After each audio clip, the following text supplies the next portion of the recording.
Hello. Pay no attention to your immediate surroundings, because stuff has happened. So what's up? It is the best kind of proclamation. Scottish music duo The Proclaimers, most famous for their song 500 Miles, have been taken off of the coronation playlist for King Charles. That classic coronation playlist. Almost definitely there's a Spotify clone of it already. So yeah, they want to walk really far, but they're not going to walk to the coronation playlist because it turns out that they have anti-crown sentiment among them. Hilariously, the thing that got them removed from the playlist was the fact that they supported somebody who jeered and interrupted the proclamation of King Charles. So the Proclaimers are being removed from the coronation playlist because they supported the interruption of the proclamation. Hey, fuck the king. What if we spent millions of dollars to throw a massive party for colonizers? Love me some monarchy. Leadership by divine right is a thing that totally makes sense. The crown! It is a lot of Twitter bullshit, and I'm sorry. So we know that Elon is a moron, but he finally made good on actually removing the legacy blue check marks from verified accounts on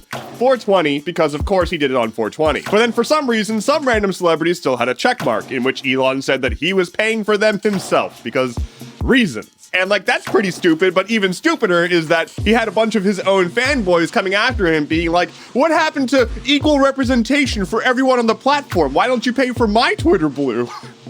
It's beyond parody. Anyway, so that's stupid and all that happened, but then a bunch of random accounts started getting blue check marks again, seemingly like any account over 1 million followers, including dead people. And the blue check mark says that you've purchased Twitter Blue and have a verified phone number. So apparently dead people bought Twitter Blue. And then just kind of continuing the stupid, the whole NPR PBS debacle where Twitter labeled NPR as state-affiliated media. Well, they have solved that problem by completely removing the state-affiliated media tag from every account, including actual state-affiliated media. We did it. We've solved the problem.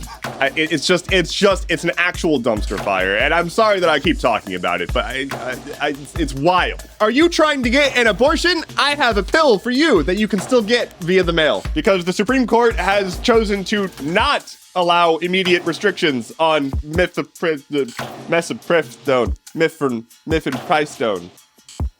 The abortion pill. Basically what happened is there was a judge in Texas that wanted to try to put limitations on the abortion pill that's been in use for quite some time. It's just nationwide ban from one judge. Cool. Anyway, it was challenged, obviously, and it went to the Supreme Court, and the Supreme Court's like, we're gonna hold off on that one for now. To be clear, it has not been struck down. We're now going to watch it go through months or years of legal battles through more courts and eventually find its way back to the Supreme Court. And once there, like with the current suite of judges, I mean, they might just do the thing. So like, yay. Restrictions on a thing that wasn't even in question to be restricted are not going into place immediately. What a victory. How much do you think it costs to run ChatGPT every day? No, really, like think about it for a second. Just kind of stew on that one. All right, you ready? It is estimated that it costs $700,000 per day to run ChatGPT. Microsoft is working on some like AI chipsets, and like there's other companies also building out like specific AI computer chips to try to bring this cost down, but given the amount of work that has to happen to actually run ChatGPT, it's a little pricey. Now, if that sounds like a lot of money, like they have to run this on a ton of hardware, and here's something that you may not know, but probably do know, or at least it would totally make sense. You know how like every company is suddenly coming out with AI assistants and AI-driven everything? Those are not all different AIs. It's just all ChatGPT, like all of it. Virtually.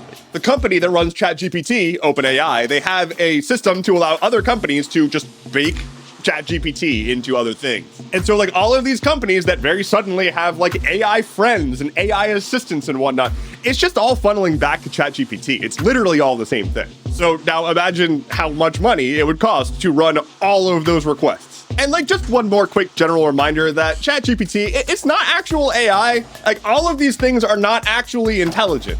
They're just word predictors. They are simply computing what the most likely next word is. There's not even, like, that's what's happening. That is not intelligence. Intelligence is not just stringing words together. If intelligence was just stringing words together, then are humans the only intelligence ever? That's not, I mean, but still, lightning round. A cohort of trans folks in Tennessee are teaming up with the ACLU to sue over anti-trans legislation. Mark Zuckerberg is not ruling out the possibility of future layoffs, even though they've already done a bunch. Apparent President Joe Biden is apparently going to announce his re-election run as soon as this week. Here's the weather.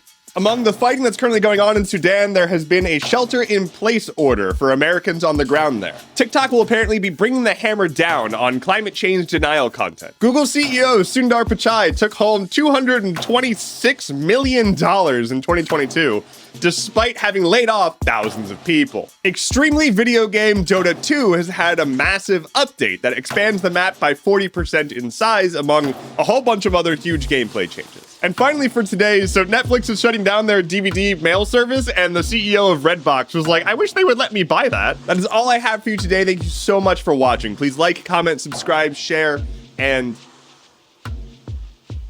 stare off into the void. My name is Endeavorance. I'll be back on Wednesday. Take care and be well.